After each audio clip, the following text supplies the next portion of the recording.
1989 in this little volume which you see here, and according to the preface, consisted of a series of fragments which H.P. Blavatsky had memorized from a much larger collection of esoteric tracts and precepts, which he refers to as the Book of the Golden Precepts. This particular copy, by the way, is inscribed to Miss Anna Ballard, to help her to become a yogini, from her affectionately H.P. Blavatsky, London, 1889. Therefore, this is as authentic an edition of the book as we can really expect to find. And it contains not only the three sections relating to the journey toward enlightenment, but the commentaries and glossaries at the back describing the use of Oriental terms. I think the first point that comes to our thoughtfulness in connection with this book is that it is by far the most evidential in the matter of indicating H.P. Blavatsky's knowledge of Mahayana Buddhism. In this particular little volume, she clearly indicates not only her familiarity with this particular school of Buddhist thought, but her strong addiction to the thinking of the Northern school. In other words, the entire study as contained in this little treatise has to do with the Bodhisattva concept, which we have discussed here on other occasions, but which perhaps it would be advantageous to summarize once more. Buddhism divides into two basic schools: the southern, or the school of the elders, called the Hinayana, and the northern, or the Mahayana, the great vehicle. There was originally a middle vehicle between these two, but it did not gain any lasting prominence in Asiatic religious thinking. The southern school has as its basic project, or its great goal, the creation of the Arhat, the creation of the unworldly person who has renounced all of the material associations of life, who has rejected involvement in the mystery of existence, and has determined to attain by will and yoga the emancipation which is covered by the concept of the entry into nirvana. In other words, the Southern school seeks to end all suffering by extinguishing the individual himself. But it is conceivably possible for man to kill out within himself, degree by degree, the essence of his own individuality. That in so doing, he has discovered the only escape from illusion, inasmuch as he is bound to illusion by every concrete faculty of his own mind and every emotion of his own heart. Thus, in the Southern school, theoretically at least, we have this complete renunciation of all attachment, the resolution to attain the solitary path of liberation, to become not only the truth seeker, but the truth finder, not through the common experiences of life, but by the rejection of life. This does not mean that the Arhat is to become a destructive person. He is not one who is rejecting society in an anarchistic way.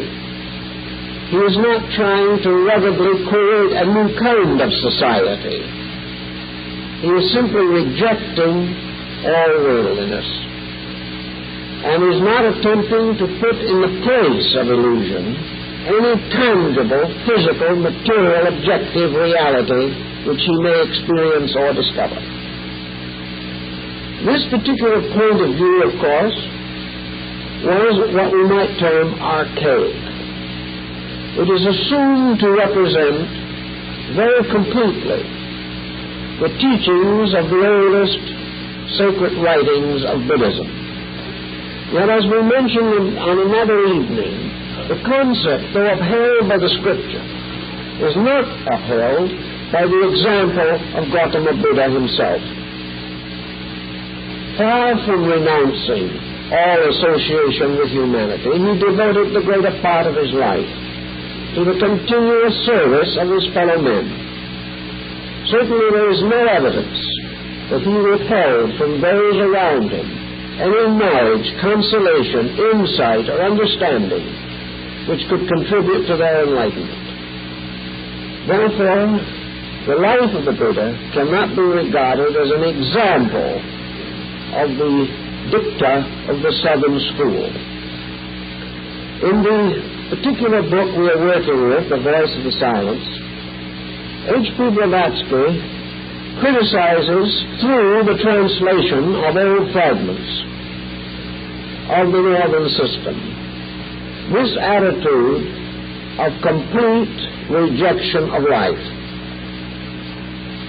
She is not in favor, obviously, of the solitary journey toward reality. She does not believe that it is the highest form of life, highest destiny of the human being, to become absorbed into a non-existence with no consideration for other human beings. Of course, this was the primary point of demarcation in the very early time, which led to the mysticism of Nagarjuna.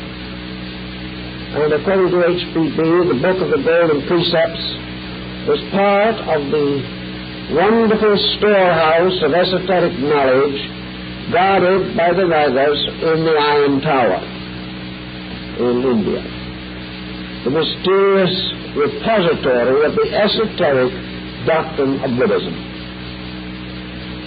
So in this book, we see Madame Blavatsky outlining from memory and from fragments that she had learned and contacted, notes she had made at various times during her long sojourn in India, putting together this little guide or book of rules for the direction of the sincere truth seeker. There is actually no effort to westernize the basic concepts. Madame Blavatsky assumes in this book, obviously, that there is no essential transformation of material to meet the needs of Western people. So far as the great quest is concerned, East and West must follow the same path. There is no adaptation to the requirements of Western thinking. There is, however, this one very strong sympathetic tie with the West. The concept of unselfishness, the concept of man seeking to attain truth without this lonely, self-centered dedication to some type of Oriental discipline.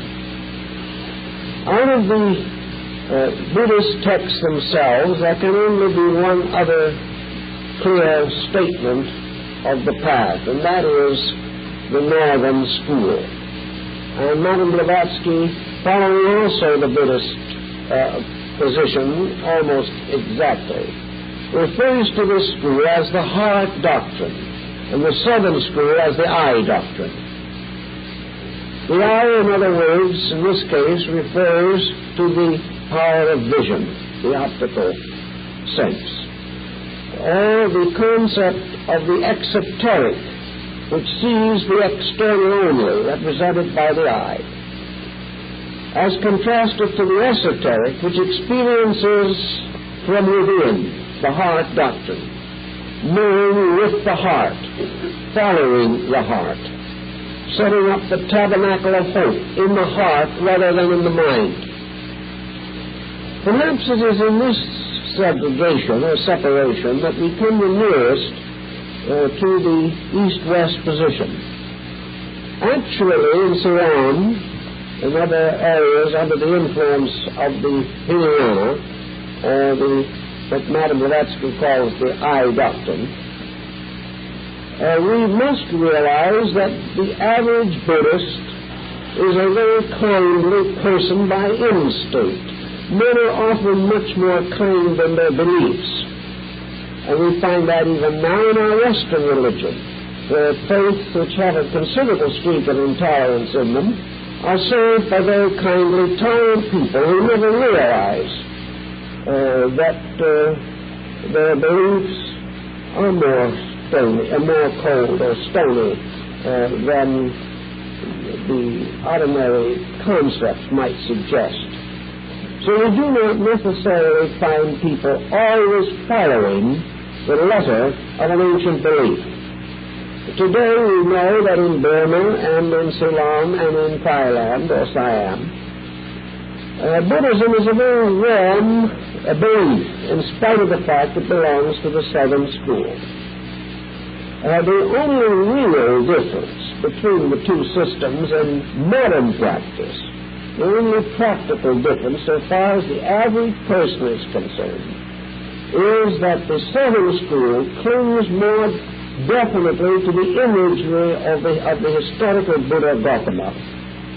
Nearly all imagery in the Southern School is that of the historical Buddha.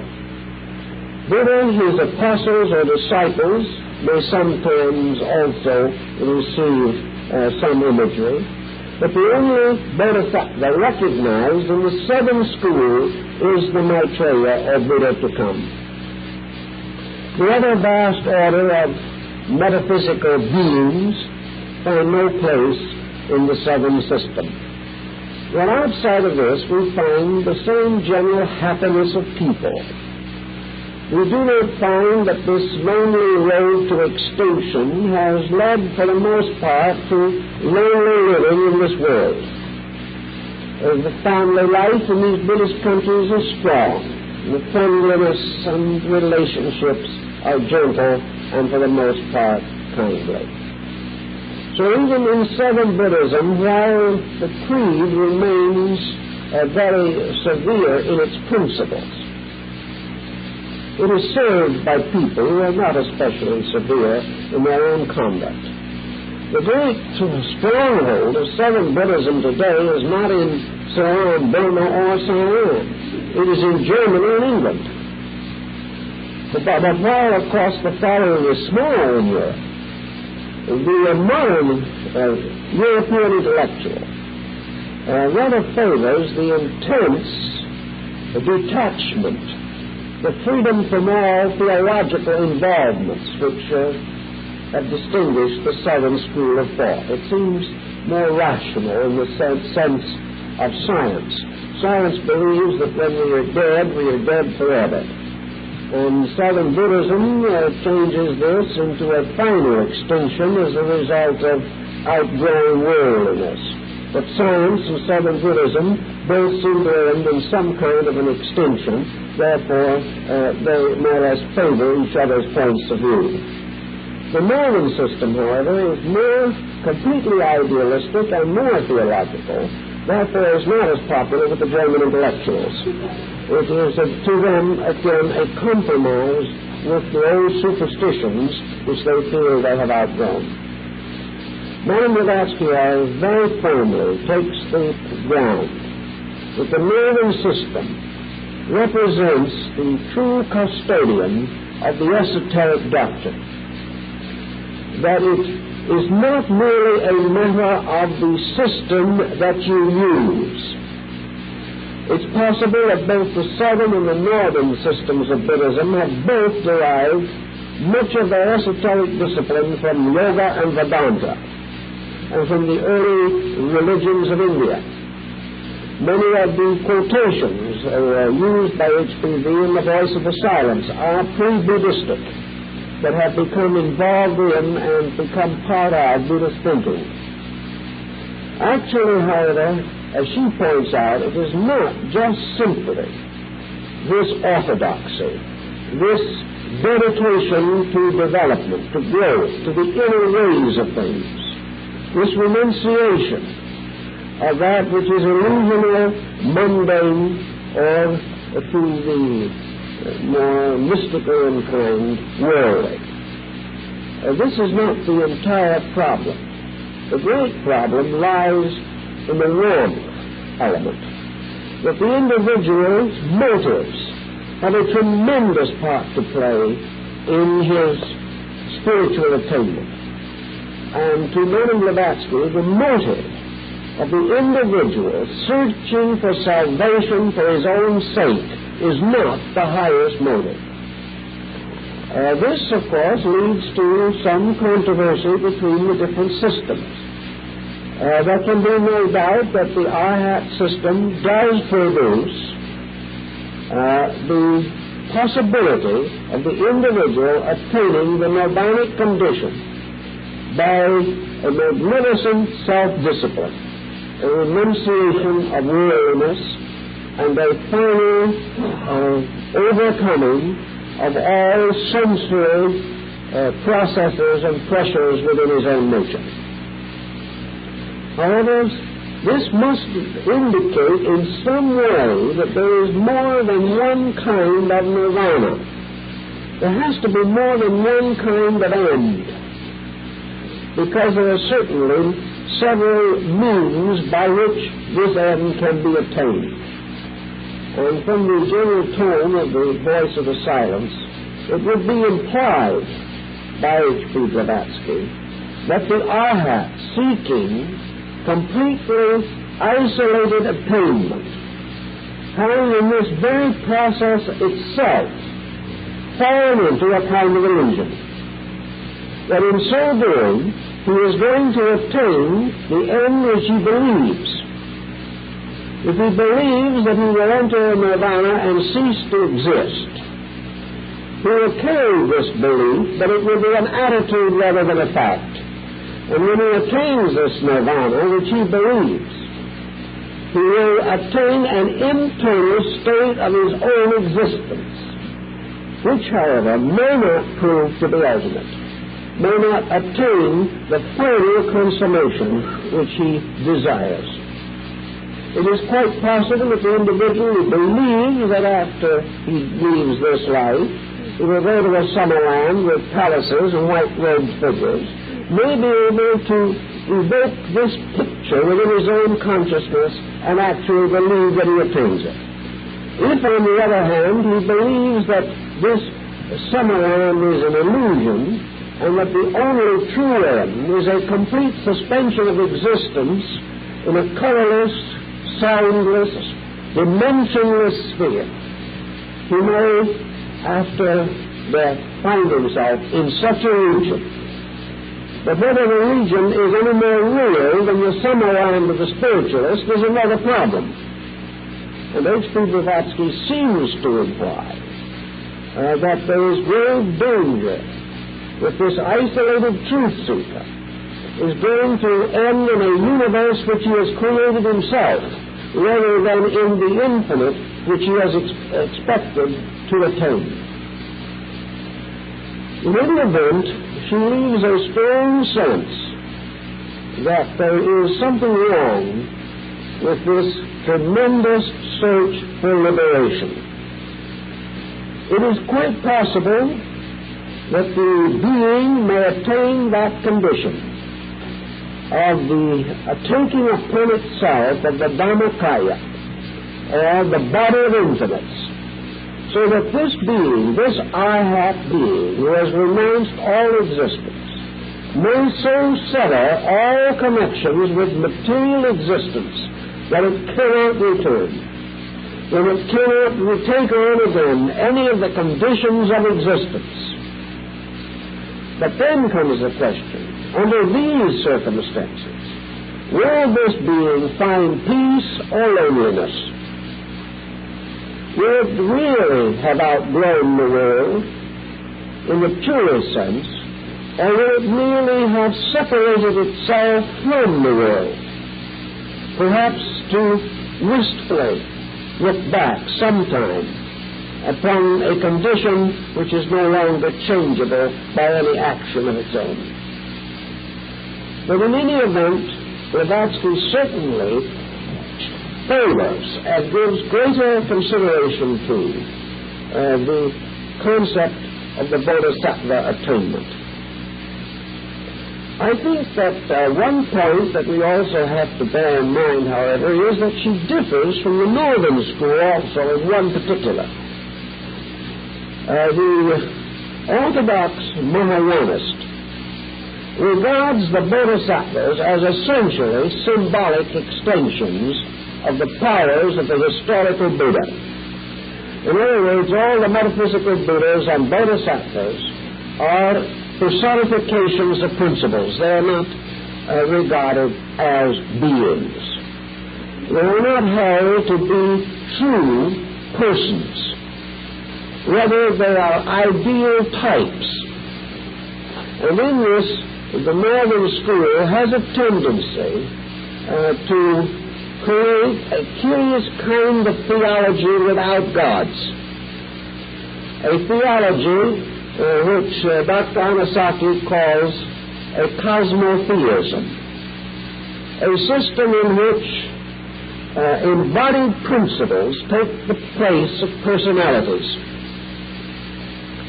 Madame Blavatsky, on the other hand, thinks much more literally in terms of the Bodhisattva concept. She takes the lotus of the good law,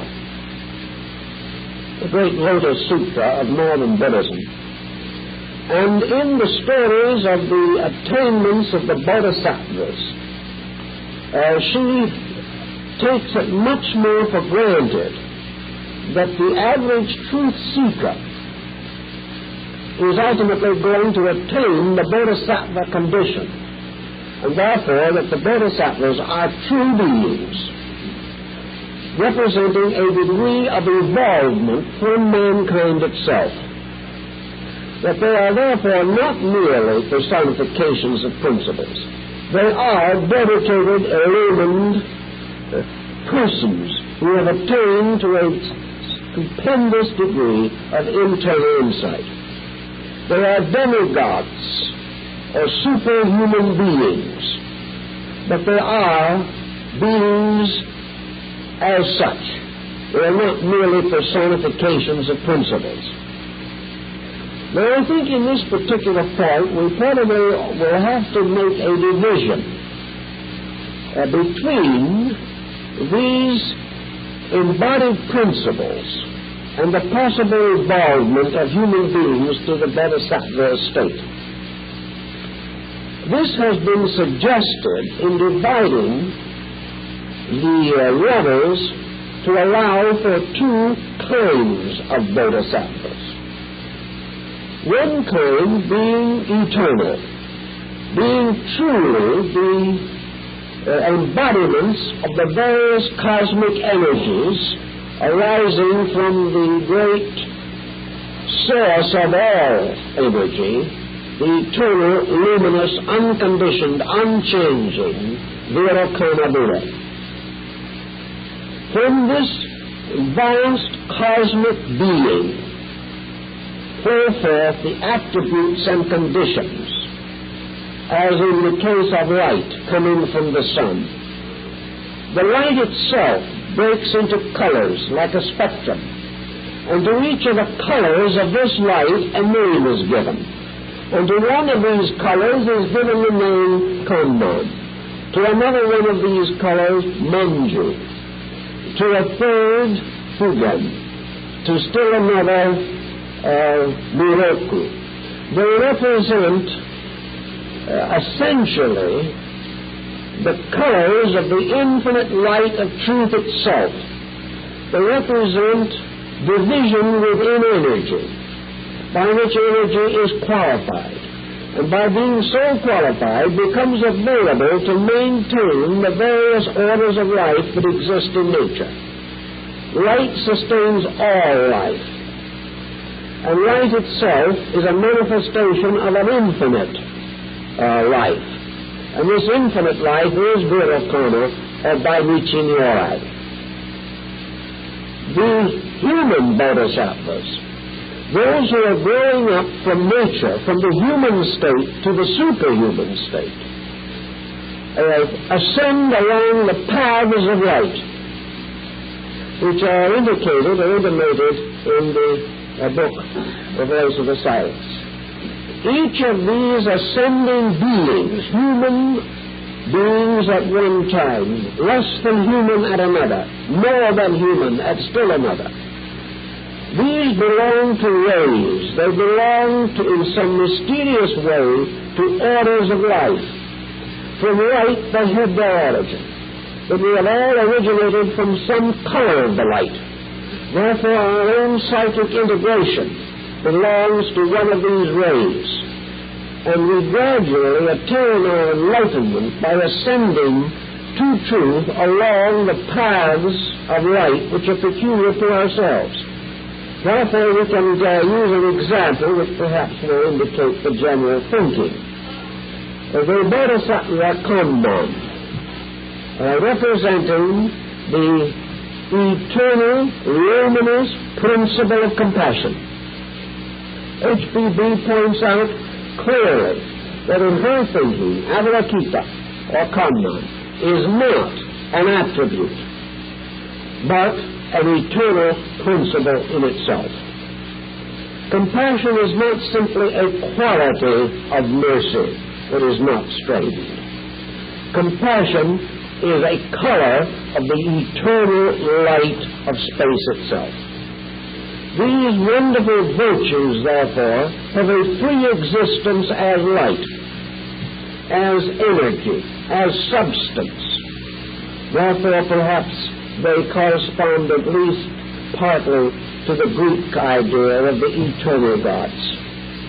But they are actually the eternal colors in the white light.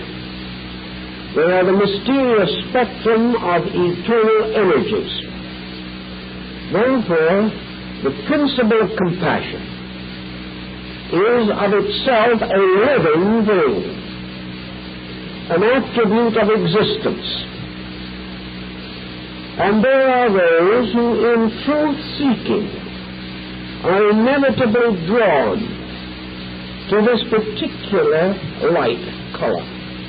Just as some will say, I prefer blue to green, and another will say, I prefer brown to orange, so we can say in ourselves that we have certain spiritual preferences. These preferences are not at the exclusion of other virtues or other values, but they are by nature instincts of our own. Just as some may be more instinctively drawn to music, and others perhaps to painting. Some find their fulfillment in bestowing their love and their lives upon their children. Some seek rather a public service, whereby they become parents of mankind. Each in his own way, according to his own inner dedication, according to the way to which he belongs, instinctively reacts, a little more intensely, a little more clearly, to one type of this light power.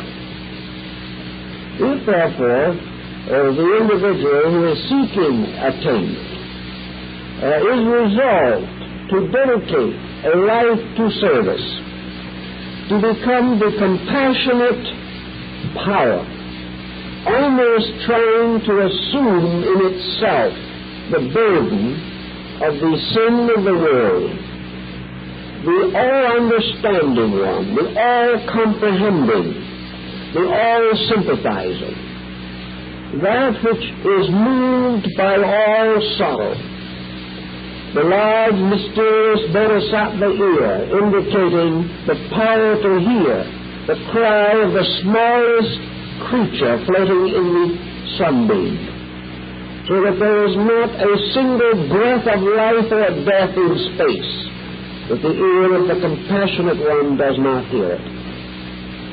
This inclines certain persons to this way of life, and they ascend the path that leads to the stars by approaching the heart of that quality which is most admirable to them.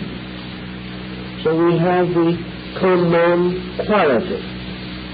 Then we may have another quality also, as represented by the Bodhisattva Manju.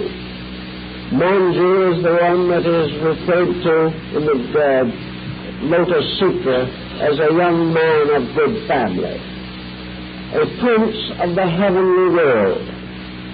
Manju represents essential learning, learning that transcends knowledge, learning that submerges self in the complete acceptance of universal truth.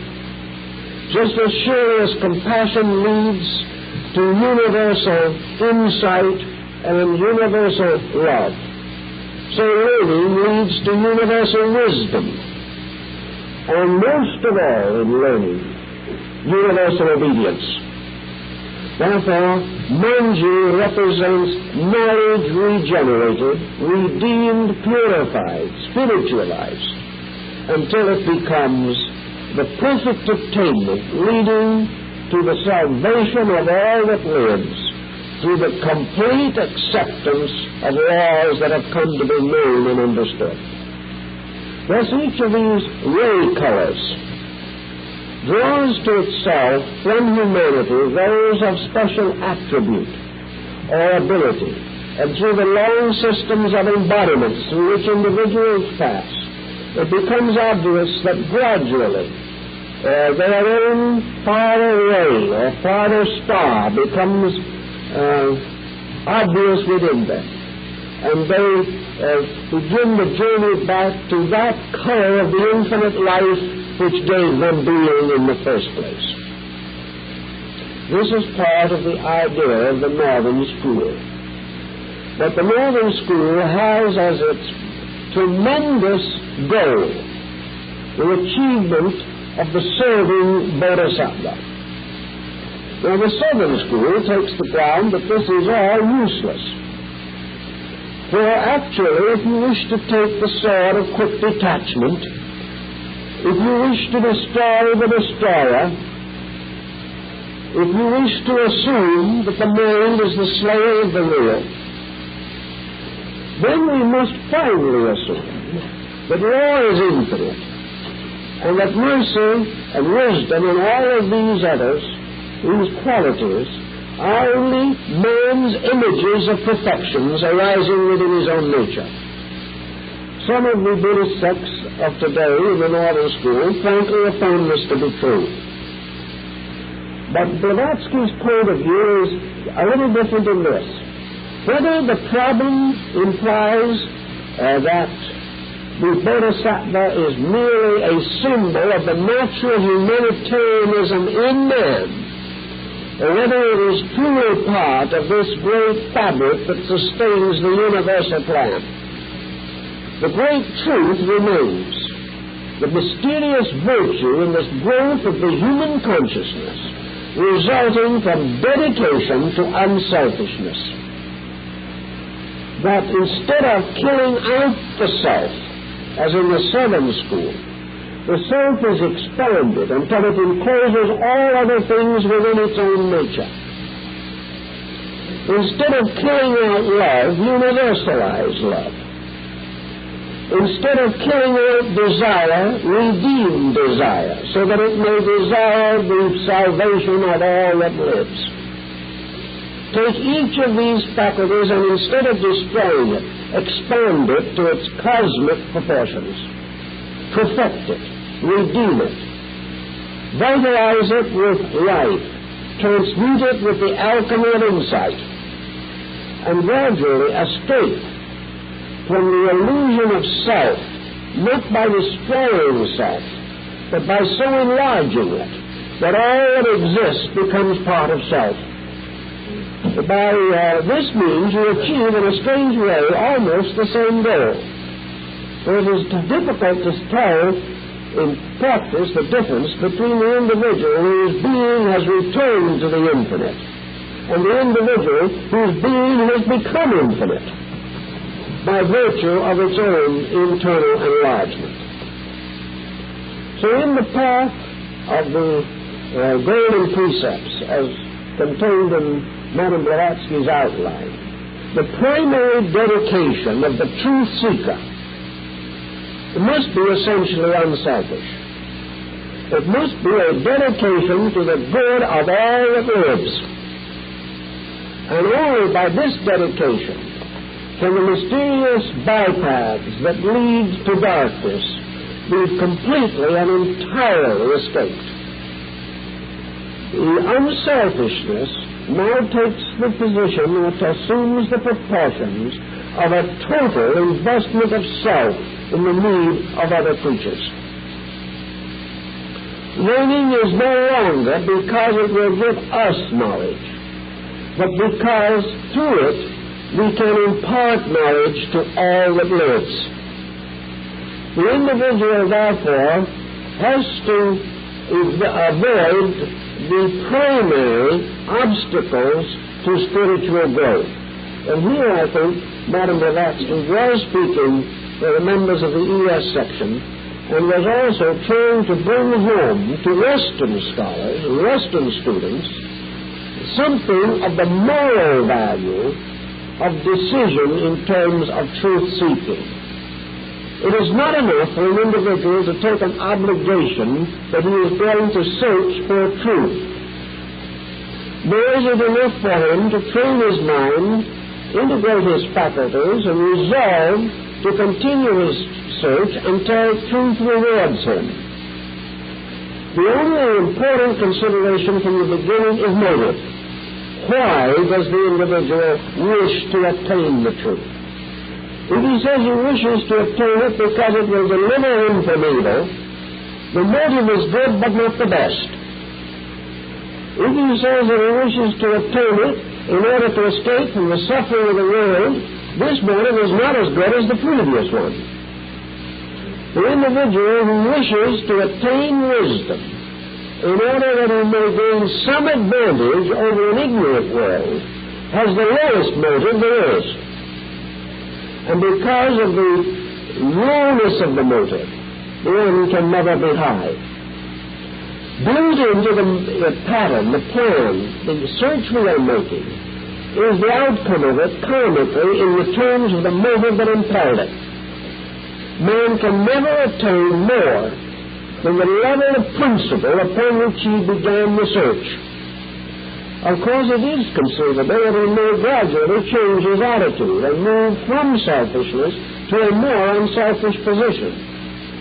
But Madame Blavatsky would imply that this is not a desirable state of affairs, because the final motive must ultimately reassert itself. And if we began in selfishness, we still have built bad karma, which we must sometime expiate, and which will sometime confront us with the inevitable consequence of karma. All karma leads the individual to mistake a wrong for a right. All karma leads in some way to the acceptance of the reality of the unreal. This is illusion, and real motive must always lead to some kind of illusion, because it cannot lead to truth. Now, some will hold that it makes no difference what motive you have, and you are climbing a mountain. If you reach the top, you have attained the end. But in the mountains of the Himalaya, this is not true from the standpoint of the Mahayana school. Everything is motive. Everything is the basic determination which impels the action. So for the benefit of our Western chairs, H.P.B. points out the tremendously important problem of right perspective at the very beginning of the search. Three things are necessary. right perspective, right resolution, and continuity or continuance of effort. Right perspective means that the individual has the true goal in sight, and that the end he is seeking is truth, not merely some consolation for himself in a selfish, self-centered emergency. Therefore, it is impossible for the individual to achieve the greater end by lesser dedication. Also, we realize that there can be no growth unless the individual who is attempting to grow practices the principles which are given to him by the Guru. To simplify this thinking, the Guru, in this case the Buddha, gave his disciples the simple laws.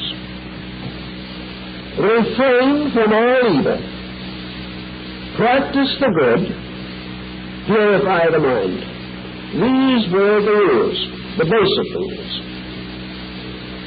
Any effort to grow by compromising these rules or without enforcing them must ultimately lead to illusion. No matter how sincere the person is, unless he does purify the mind, unless he does refrain from evil, and unless he does practice the good, we cannot attain the karmic consequences of the keeping of the mystery of the three jewels, or the Triratna. So Buddhism says that any attempt to grow without keeping the law must ultimately lead to some kind of a strange paroxysm within the self, an infinite confusion, a strange fatalistic sickness, because we are torn apart by our own inconsistency. If we use disciplines and definite exercises to advance or to unfold the sensitivity of the psychic organism, and at the same time do not provide it with an enlightened mind, a purified emotional life, and a redeemed body, then the efforts to unfold the spiritual powers within the individual will destroy the economy of the mental, emotional, and physical personality. There cannot be this conflict without ultimate loss, a terrible loss to all concerned. Thus, H.P. points out that it is very important to get into our basic consciousness this concept of growth not for ourselves, but for that which is not ourselves, and always the realization that we will not devote ourselves and dedicate ourselves to the service of others unless we have real love for them.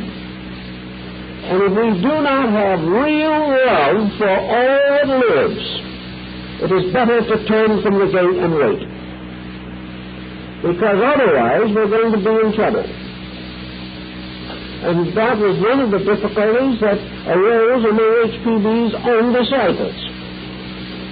They tried to recognize growth as a scientific process.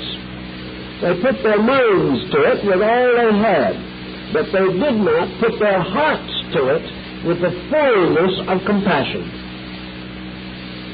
Now, when we realize the meaning of compassion, we immediately come almost to the same situation that has gradually come into focus about crime in our world. We are more and more convinced that criminals are not bad, they are sick. And this is one of the attitudes that we have to carry into the world of compassion. The people are not bad. They are confused. They are sick. The individuals are not evil. Rather, they are followers of illusion. They have been caught up in an unreality. And in the service of this unreality, they have become selfish, hateful. They have injured each other. They have borne false witness. They have robbed and pillaged. They have done everything that it is imaginable to do, perhaps, to be of injury to others. Not because they are bad, but because they do not know what is right. They may have morally some concept of a code. They may know that they are dishonest, legally speaking. But in their consciousness, they have no vision of reality. Therefore, in their consciousness, they are benighted. They dwell in darkness. They are victims of illusion. They are slaves that have been brought into bondage by Mara, the lord of deceits. So that the compassionate one is in no way of different mind when viewing the person who is kind and the person who is cruel. Compassion must reach them both equally. At the same time, without under any condition failing to sense the true values. But compassion is the realization that the person who is behaving the worst is the one who is in the greatest need for insight, love, understanding, sympathy, and compassion. And ways must be found to help this person so that the Bodhisattva does not renounce nirvana in order to serve his friends. He renounces nirvana to be of service to all that lives, whether it be good or bad. Without this complete dedication, there can never be escape from the processes of judgment. And the moment we judge, compassion dies. The moment we assume any of these prerogatives to ourselves, we are in danger. The only passion of which man can be proud is compassion.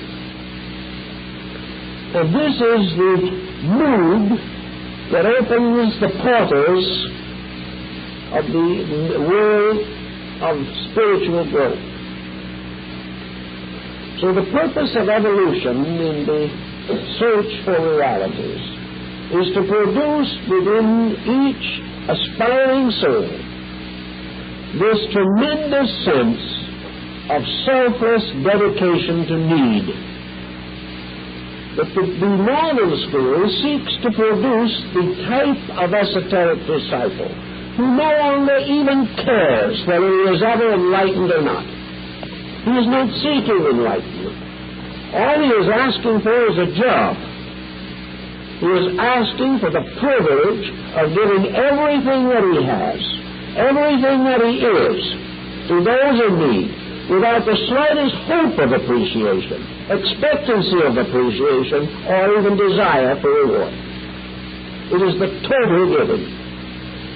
And it is the individual who makes this total giving that is also implied in the Christian mystery, where Jesus says very frankly that those who lose their lives for his sake will find eternal life. It is the complete renunciation of self-purpose, the complete end of the desire to know for the sake of knowing anything. The individual doesn't want to know so that he can face life better or death better.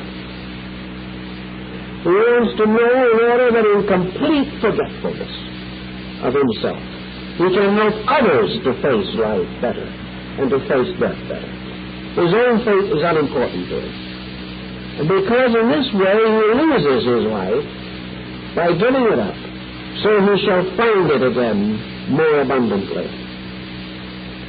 The motive is so essential in this that Madame Blavatsky makes a very clear point of it. That the motive is always the same.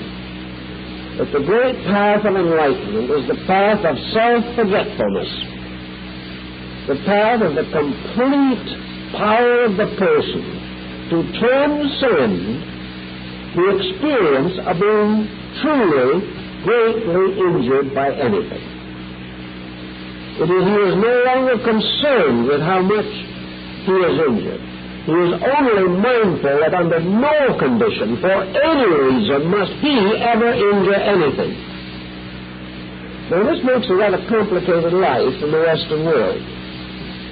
And for most people, it seems utterly impossible. And the great teachers of the northern system, therefore, point out very clearly that the impossible is not expected. While we are not living in Tibet or in Mongolia, we must not forget that those countries have their problems just as we have. That it was never easy anywhere for the individual to live according to the very highest interpretation of the golden precepts. The individual had to live according to his insight. If he tried to live beyond and above his insight, he lost the support of his own nature.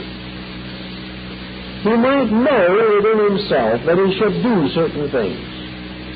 But if he is not able to do these things without too much strain, stress, and problem in his own life, he is then obviously not ready.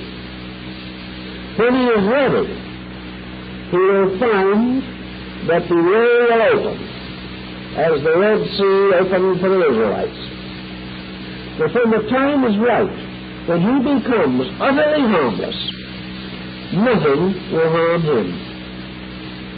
And this was the secret of the old sages of the old Arhats of Buddhism, who wandered through jungles, and the animals guarded them.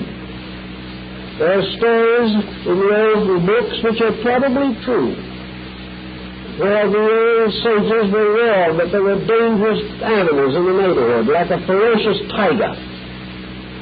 So the old sage went out in the jungle, met the tiger, and they walked along side by side, and when the old sage went to sleep that night, the tiger gave his body for a pillow. There was no evil in the sage. There was in this enlightened being only love for all that lives. We know in the animal kingdom, and we know from working with people who have in turn become what they call animal people, those who are able to train and control animals, that there are psychic sympathies between men and animals, and that if the animal knows the human being is right, its attitude is usually not dangerous. And there are many cases where animals of the most ferocious nature have fled to men to escape other dangers, sensing within themselves that the human being is some way capable of protecting them. So in the idea of the golden precepts in northern Buddhism, emphasis is shifted, as will be found in nearly all of the ancient writings, from the concept of the nirvana as the ultimate to the establishment of a different concept of afterlife existence. The individual is still held by the bonds of rebirth and karma. He is still within a universe of absolute law. But as men in various professions can earn different wages, and each workman is worthy of his hire, so it is also that those workmen who are engaged in the building of the everlasting house receive their wages according to their merits, some receiving the wages of those who carry water, others receiving the wages of those who build, and still others those who oversee the builders. So it is in the great experiences of spiritual maturity. Individuals attaining varying degrees of true achievement bring upon themselves appropriate karmic reactions, Therefore, man may not only think of himself in his present state and in his ultimate state. He may think of himself in his transitional state, moving from his present degree of enlightenment to a greater and still greater degree. This was the concept behind the creation of the idea of the paradise of the Buddhas, such as Amitabha, or Virakara, or Hosa, or Shaka, any one of the great metaphysical Buddhas, or historical ones, who have built worlds in space to be the blessed abiding places of those who have been faithful to their teachings. So in the northern system, the individual is rewarded for doing the best that he knows. And his reward is to be released from that degree of evil which he has transmuted in himself to a corresponding degree of good.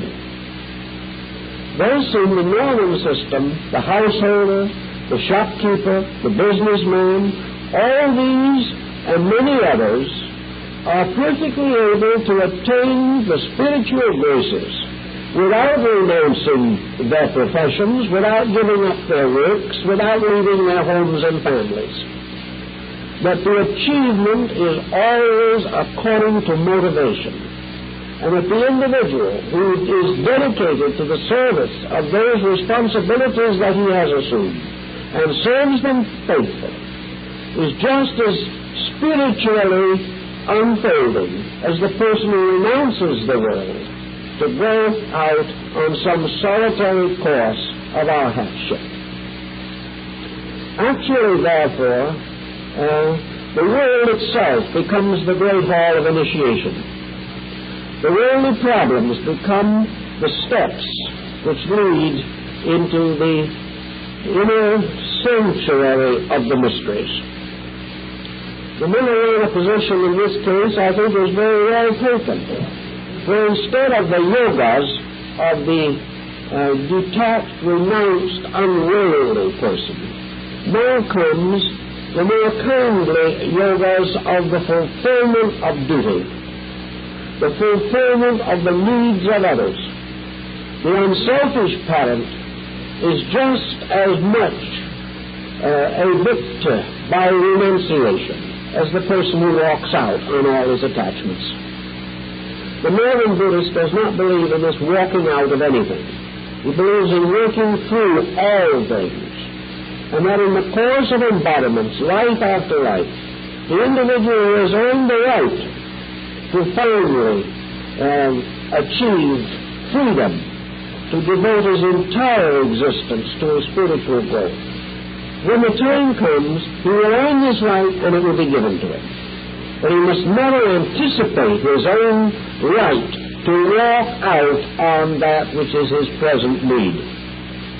Never for one moment allow the advantage of self to impel the person to a deed that is not truly compassionate.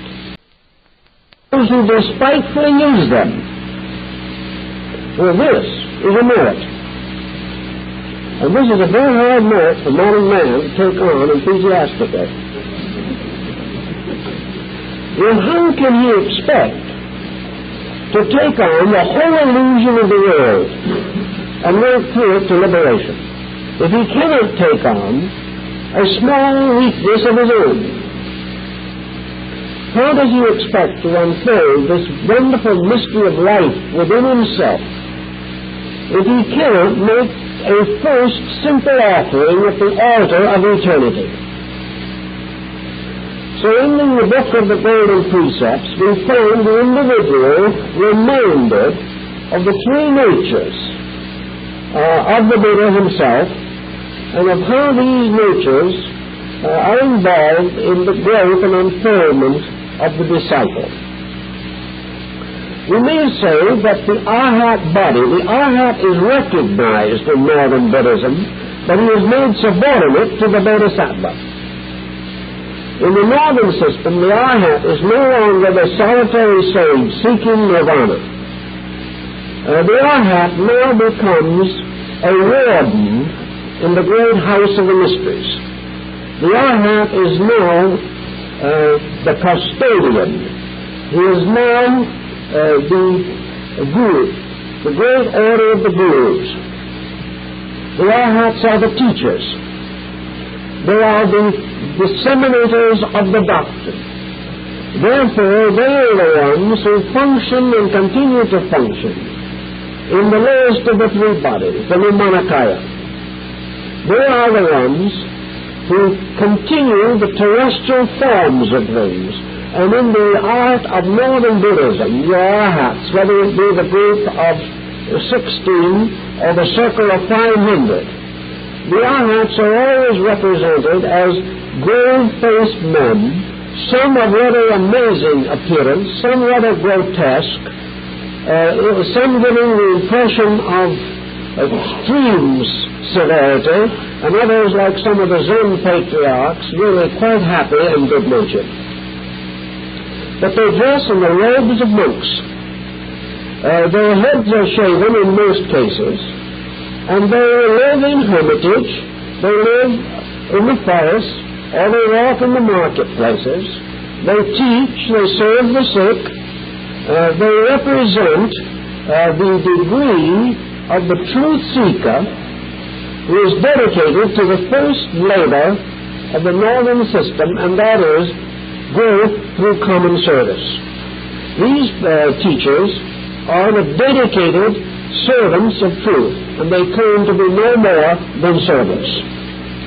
They are also the ones, according to the esoteric tradition, who are supposed to be the guardians of the doctrine of a Buddha, while there is no actual Buddha incarnate in the world. Therefore, the Arhats are to continue the administration of worldly affairs from the time of the passing of Gautama to the advent of the Maitreya Buddha. The Arhat becomes in Europe the adept, and in the esoteric teaching he is the higher initiate order, composed of those who are the custodians of the secret truths of knowledge, and are also the masters holding the hidden keys to the perfections of all arts and sciences. The alchemical adepts and the Kabbalistic adepts are well known in European literature. They are the masters of wisdom in the old philosophy. They are the hierarchies that in India are represented by the orders of the gurus or teachers. In the northern system, the Bodhisattva is no longer represented in these earthly robes. The only Bodhisattva who maintains the Arhat form or quality is Jizo, the protector of children. He is always represented in priestly vestments and with a shaven head. But all the other Bodhisattvas are usually depicted in princely garments as Indian princes, as might have attended together in the court of Magadha in India. They represent, therefore, that period of Gautama Buddha's historical life in which he was Prince of Kapilavastu. In other words, they recapitulate his princely life. They are usually coroneted. They wear more or less Hindu costumes, elaborate jewelry, armbands, anklets. They may have an elaborate pectoral on the breast or an elaborate necklace type of ornamentation. They may have heavy pendant earrings. They represent, therefore, beings of splendor such as those found on the cave paintings at Ajanta and Ellora in India, like the great Bodhisattva of the Blue Lotus at Ajanta. These Bodhisattvas are therefore the princes of the celestial kingdom, referred to in the sutras as young men of good family. They are the higher adept initiates. They are the ones who have gone beyond and are therefore represented in the Sambhogakaya, or the body of enlightenment, the body of luminosity.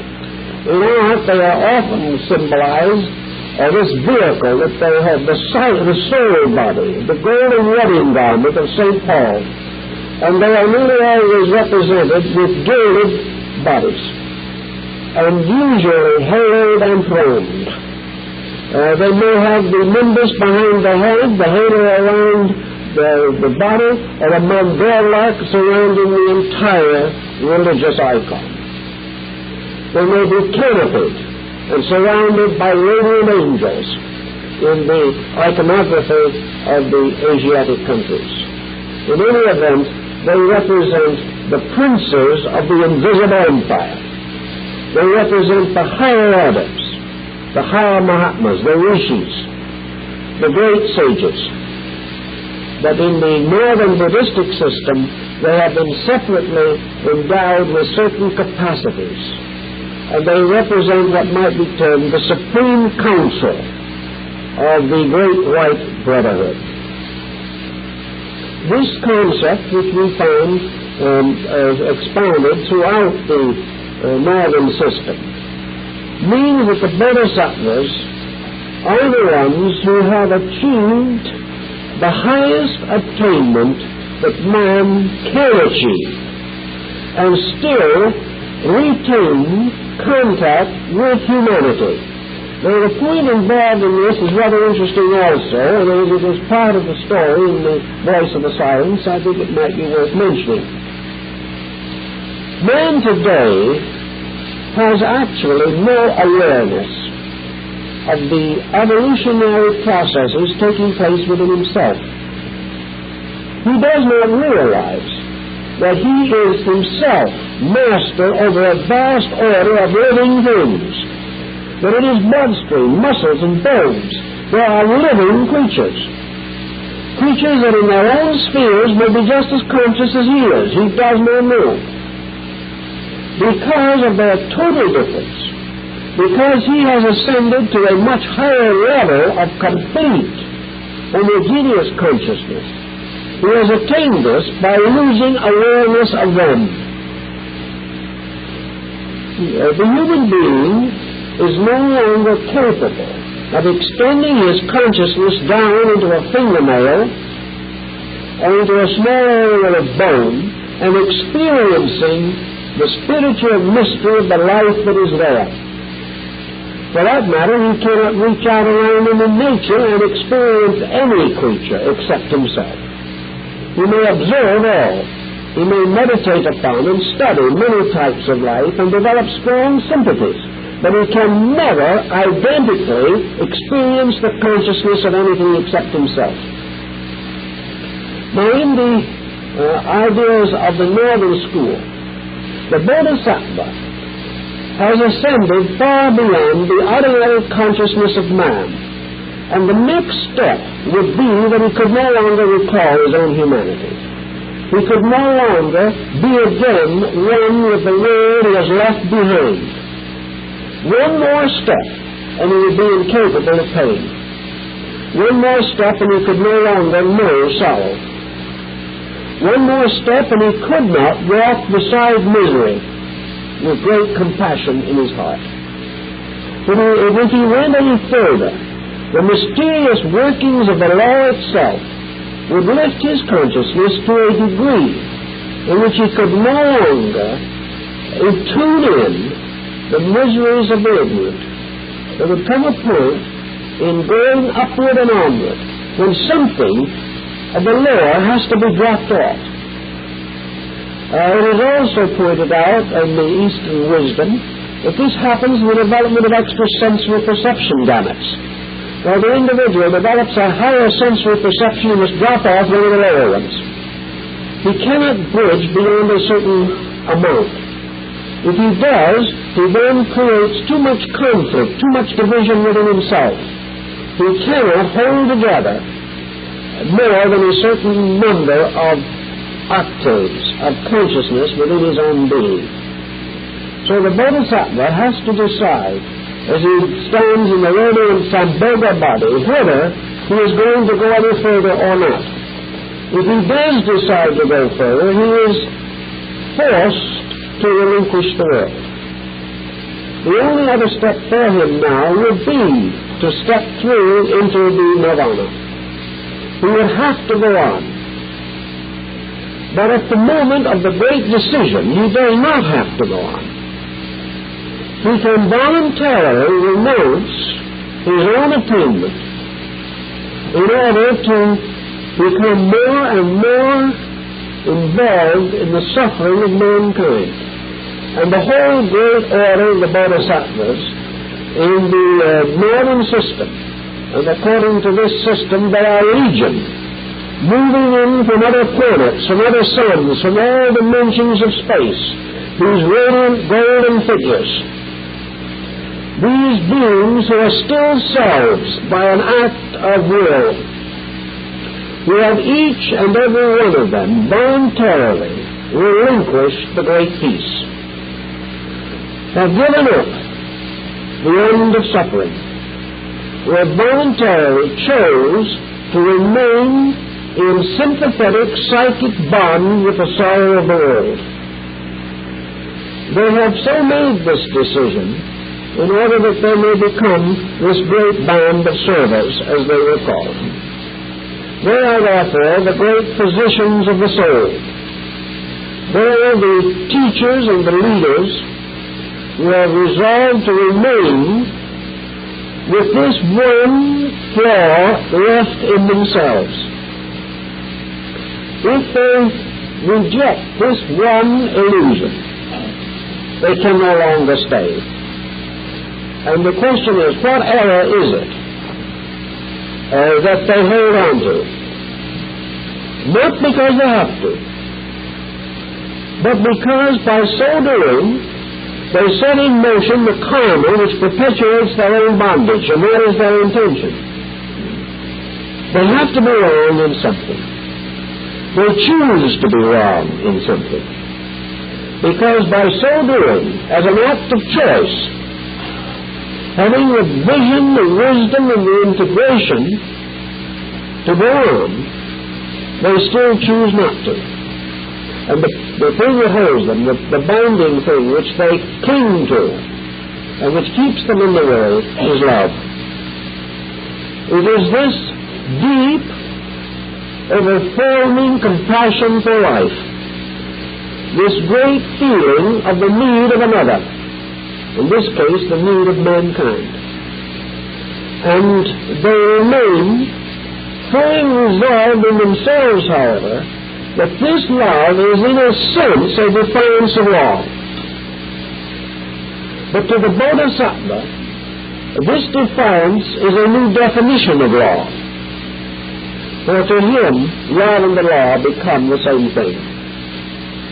But he willfully and intentionally remains behind as an instrument of a vicarious atonement which he knows does not exist. He knows in all that he cannot save any other living thing. And yet he dedicates himself to that task. He dedicates himself to that task because his heart wins the victory over his reason. And in this mystery, he simply assumes voluntarily a relation of parenthood toward life. It does not mean that he will never achieve liberation, but it means that he will wait to make sure that all else precedes him, that he will not enter into peace as long as suffering exists in the world. Suffering exists only because ignorance exists. Suffering exists only because of the weakness in man in relationship to the recognition of truth.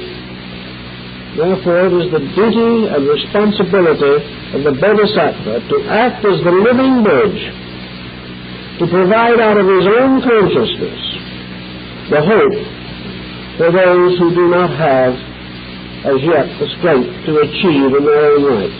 He therefore becomes the great teacher, the initiator the Redeemer and the Releaser, yet he is not a God. He is not a Messiah, nor does he act with the authority of any deity.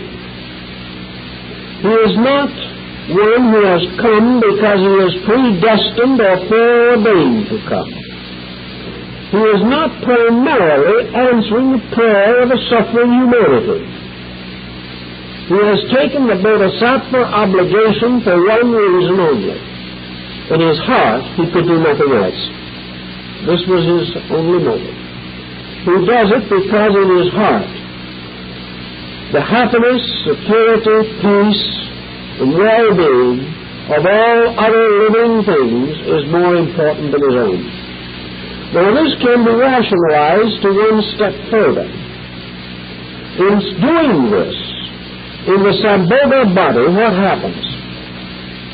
Theoretically, in this stage or in this degree of consciousness, the Bodhisattva has suddenly realized that this world he is coming back to serve is also himself.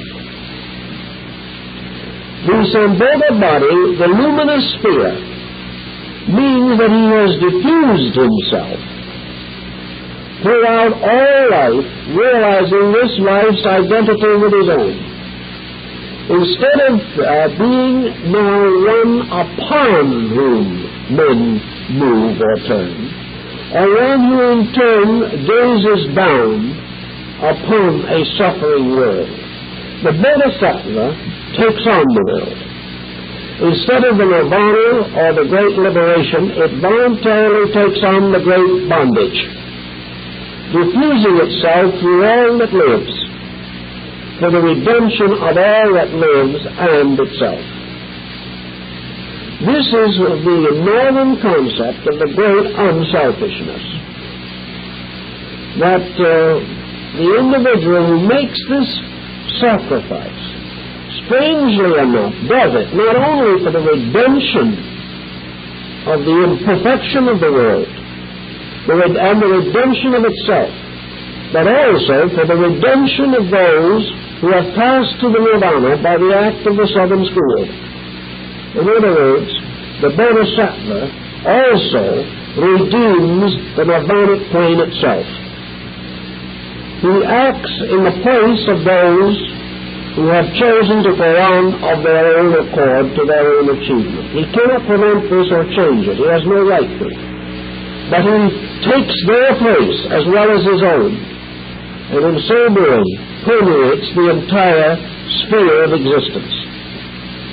Thus it is believed that as the Bodhisattvas disappear from the world, they reappear in the human heart. Their goal or key becomes part of the consciousness of all that lives. And the innerness of things, the dimension of liberation in man, is enriched by the presence of all who have achieved liberation.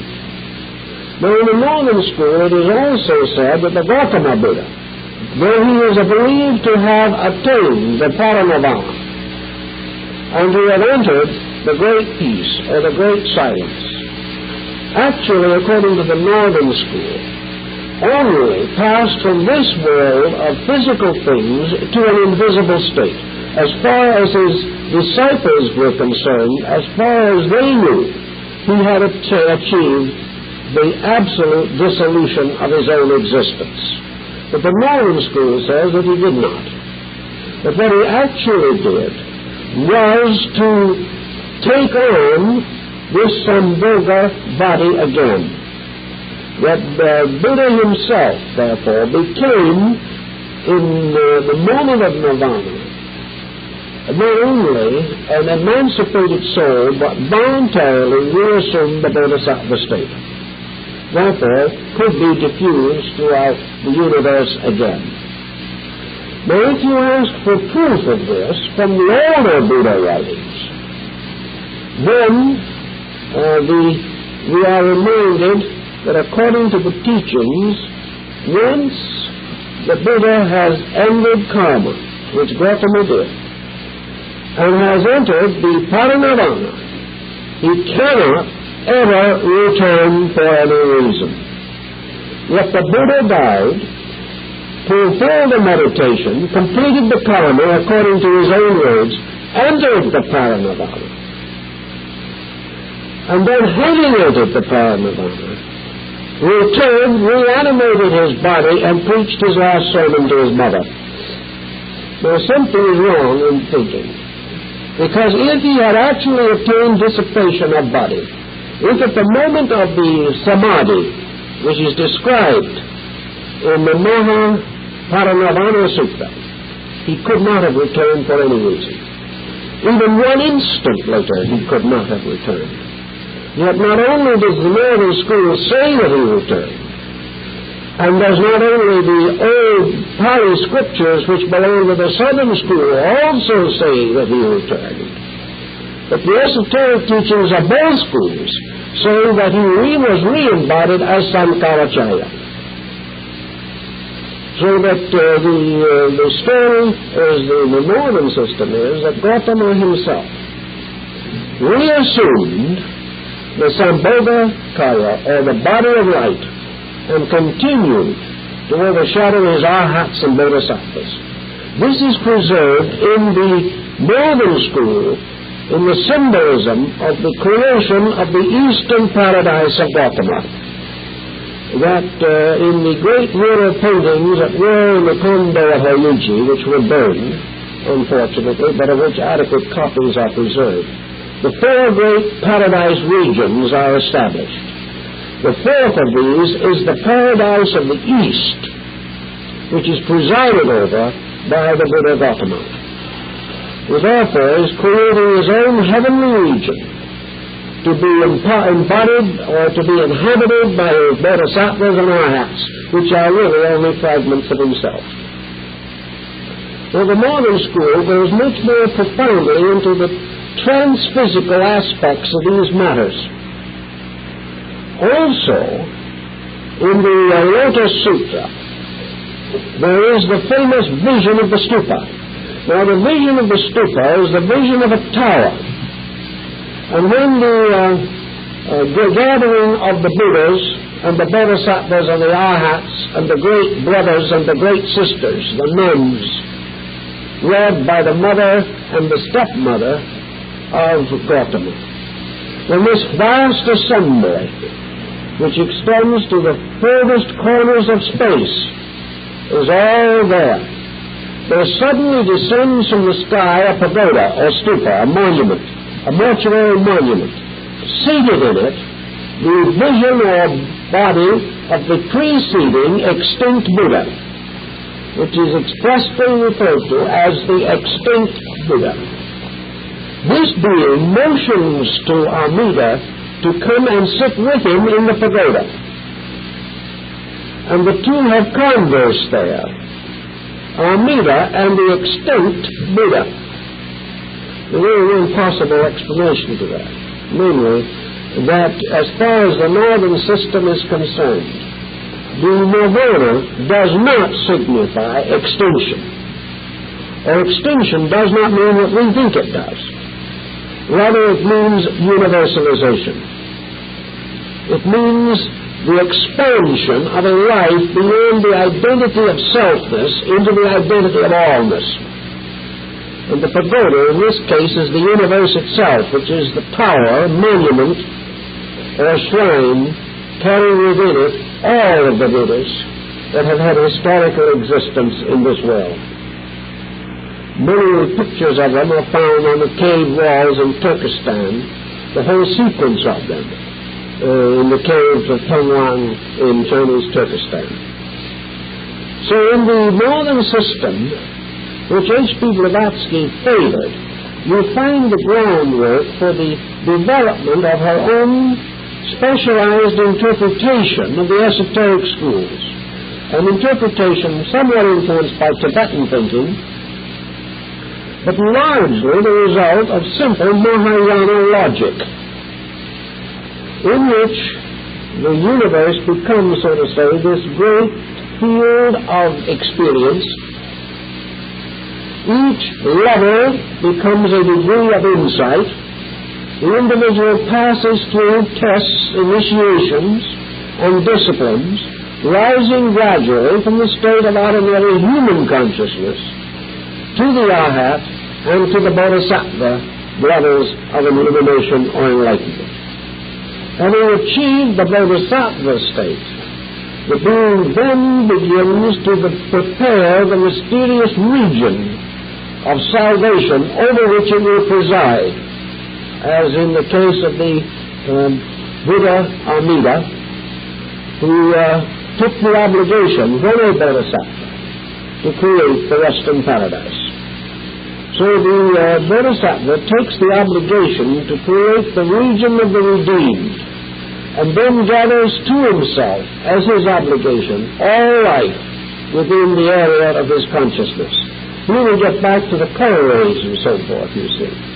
For in this sense, in the case, for instance, of Kanman, we have a certain color significance. And this color significance is important because the Bodhisattva is responsible for that order of life which derives from its own ray or belongs to it.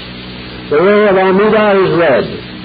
Therefore, this red ray or the red light signifies that degree of cosmic life color over which the paradise of the West has control, and which will bring to it all of these entities. Thus, in the northern system, all of these points are very carefully and very clearly unfolded. H.P. Blavatsky, in this Voice of the Silence, also, therefore, leads finally to the primary subject or theme, which is the voice of the silence. All of this has to do, therefore, with the power of the individual to experience the mystery of the final instruction. In achieving this mystery, the use of the esoteric instruments may also be mentioned. I think there is no place in the literature up to her time of Orientalism in which there is as clear an insight as to the great ceremonial magic of the Northern School. Here the magic that we still find in the symbolism in Japan of the Shingon and the Tendai. In fact, much of her information in this little book would almost imply that she was aware of these sects and their function in modern times. And there is belief and pretty good evidence that Madame Blavatsky was in Japan for at least a short time. In any event, she brings out very clearly the whole great ritualistic theory. She points out, for example, that the double thunderbolt, the Vajra, the mysterious flaming scepter, the double-crowned scepter, which is carried by the Shingon and Tendai adepts, that this is a symbol of the syllables of the sacred name or the word, that the mysterious bird that carries the initiate to heaven is made up of this name also, with one letter on each wing and the third letter forming the body and tail. The use of all such symbolism as this to indicate the development of the esoteric doctrine implies the gradual achievement of certain yogic processes and practices for the achievement of these mystical ends. We will take up the yogic aspect of it next week, but I think we should point out that in Tantra and Yoga, you do have exact scientific methods. In other words, you can get yourself into the same dilemma exactly in these that the world got itself into when it invented nuclear fission. Scientifically, if the knowledge is available, you can split the atom. Scientifically, if the knowledge is available, you can create, with your skill, either instruments of universal destruction or perhaps instruments of universal salvation. Therefore, in Yoga and in Tantra, you have a skill which can be developed. And what happens to that skill, and what happens because of it, it is determined entirely by the integrity of the disciple. If the disciple, gaining the mechanical power to perform these mysteries of skill, is not at the same time adequately established in the mysteries of the golden precepts, is not firmly set in the path of absolute integrity, he will use skill to destroy himself and destroy others. He cannot be prevented from learning the secrets of life. But with these secrets of life, he will kill himself if he does not develop within his own nature the complete knowledge of the laws of how to use knowledge. And this is again part of the very important instruction. Now it should be remembered that in the final analysis of things, we must assume, as HPP does, that Mahayana is the heart doctrine. That the final tabernacle, the great pagoda, is in the heart. And in the heart sits forever the radiant form of the Dhyana Buddha. In the heart also is the magnificent symbol of the Virokana Buddha, or the Dainichi Nyorai, the great eternal Sun consciousness being. It is this inner thing that is actually the axis of man's existence. And as the result of the northern concept, the rays and powers of the redeemed have all focused into the heart of man.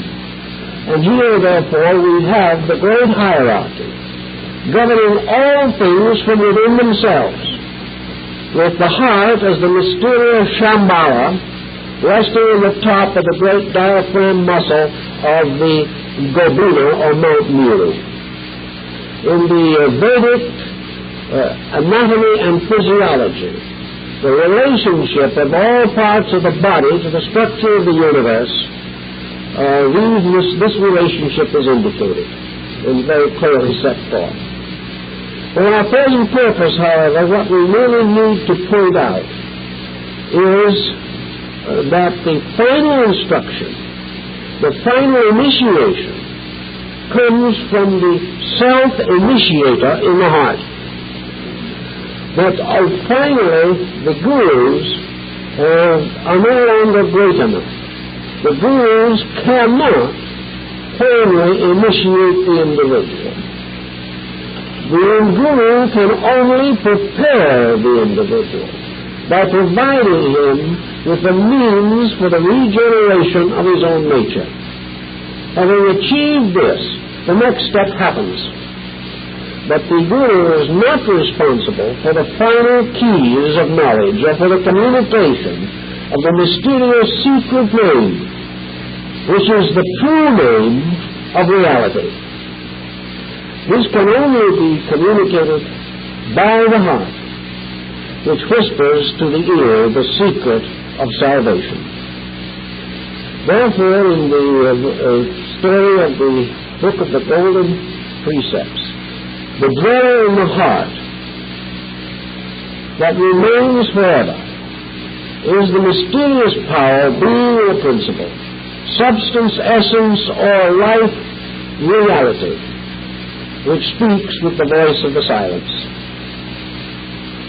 The great silence is the source of the eternal sound. The Chinese Taoists refer to the great sound as the great Kun.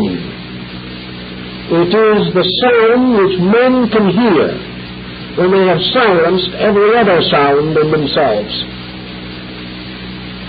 When so far as man is concerned, the sound and the fury have ceased, then the great Kun is heard.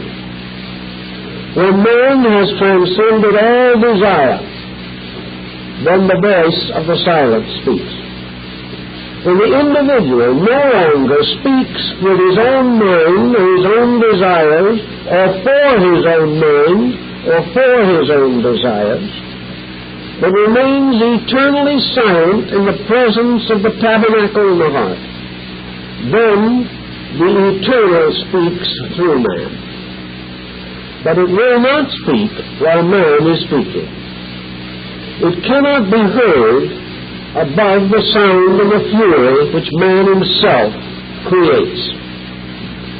Thus always the final instruction is the way to achieve this remarkable, this mysterious, this truly wonderful inner silence.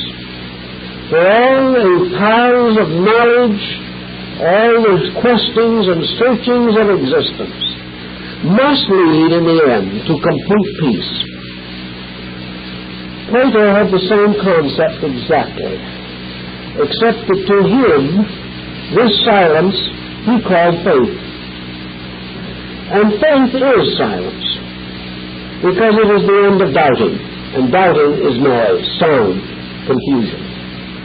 The individual who has perfect faith asks no more, asks no questions, demands no answers. The individual who has found perfect faith has found silence in himself. For sound in him is fear. Sound in him is the endless working of those lesser faculties which disturb the serenity of consciousness.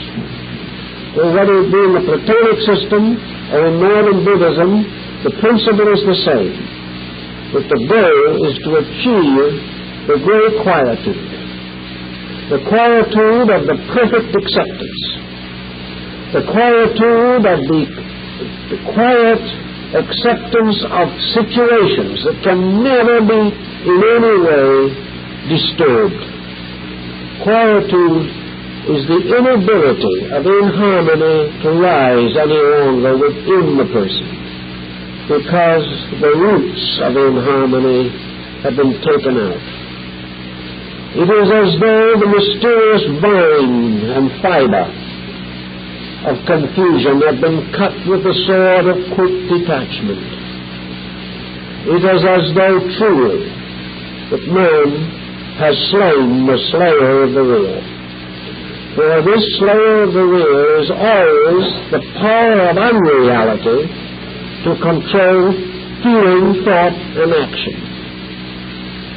So the person who has finally achieved this mysterious sense of transcendency, inasmuch as there is nothing left in the world to dislike, there is nothing left of ourselves to want, to desire, to demand, or to command.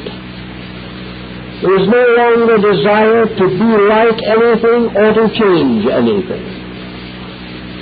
Only the realization that the infinite plan is working infinitely and that all things are inevitably going to come well.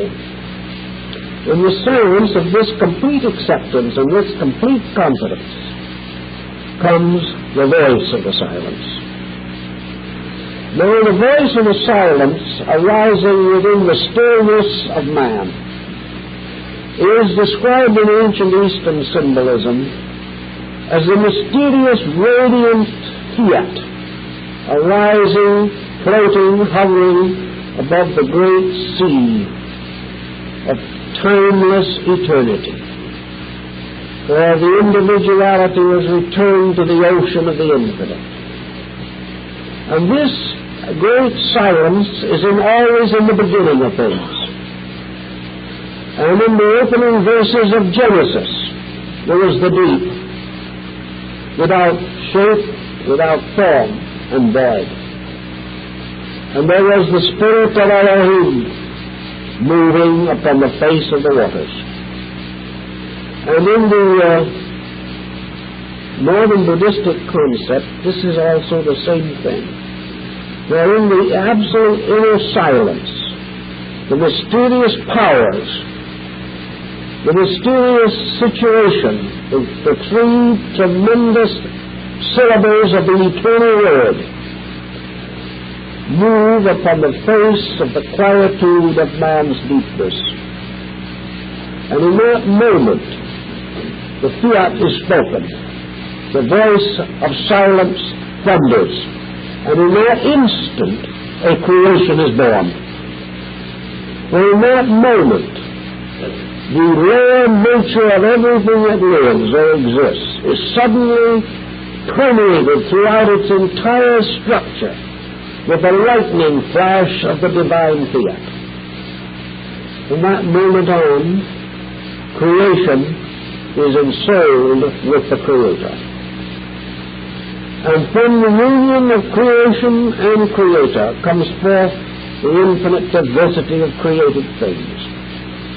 But in this moment that the individual experience of the fiat is concerned with, the voice of the silence, in the instant when this voice is heard, in that moment, time receives into itself the fullness of eternity. In that moment, every fragment of existence, so far as that being is concerned, is ablaze with the eternal truth of things. Infinite life has revealed itself through its manifestation and has been restored to its own identity. So in the idea of the voice of the silence, we have three different levels actually concerned. The voice of the silence is man listening to the first silence that he can know, conscience. It is the individual listening to the voice of the better in his own heart, following the dictates of the nobility of character which he may be urged to compromise every day. But when a person does what is not right, he knows this in himself, even though he may play ignorant. The second silence is the silence of prayerful meditation, the degree of receptivity in which the individual opens his sick, sorrowful, tired nature to receive into it the medicine of the Spirit. For it is in that moment of silence, reaching out into the unknown for hope, that man discovers the true meaning of the Comforter, the power that abides in space to bring peace to those who seek. Then these become in turn the symbols of the final reaching out of consciousness, to receive the final instruction, to receive to itself the perfect meaning of things. And the voice of the silence is finally the name of integrity. It is the infinite, revealing its own infinity to the finite, and establishing the true relationship between all that lives. Pilate asked Jesus, "What is truth?" And Jesus was silent. But in the great silence that follows the clamorings of the world, the truth seeker receives the answer to his question. What is truth? The world cannot answer. Man cannot answer that if the one who asks the question is worldly. It is only when the unworldly asks of the unworldly, and at that moment in which the alone requests of that which is forever alone, the answer, that the mysterious communication, the impact of ultimate reality is possible. And this impact of ultimate reality is the voiceless voice, the voice that is not heard, the voice that speaks in silence, the voice of the great silence itself, which is also found in the Zen mysteries. The great void, the mystery of the vacuity itself. For in the great void there is no void. In the great silence we hear indeed the music of the spheres. In the silence of man's complete acceptance, in the silence of the unquestioning heart, in the silence that has learned to be still and know, there is the direct impact of eternal knowledge upon the truth seeker. It has been called cosmic consciousness, illumination, enlightenment. But it is the one answer to the one question. that comes out of silence. And in answering the one question, it is the answer to all questions. This is the metaphysics, we might say, of the northern system. And in my estimation, this is what is really the essential substance of the Book of the Golden Precepts. And it has been, I think, rather beautifully set forth in the fragments which Blavatsky collected and called The Voice of the Silence. Well, that is all we can do this evening, folks, so thank you very much.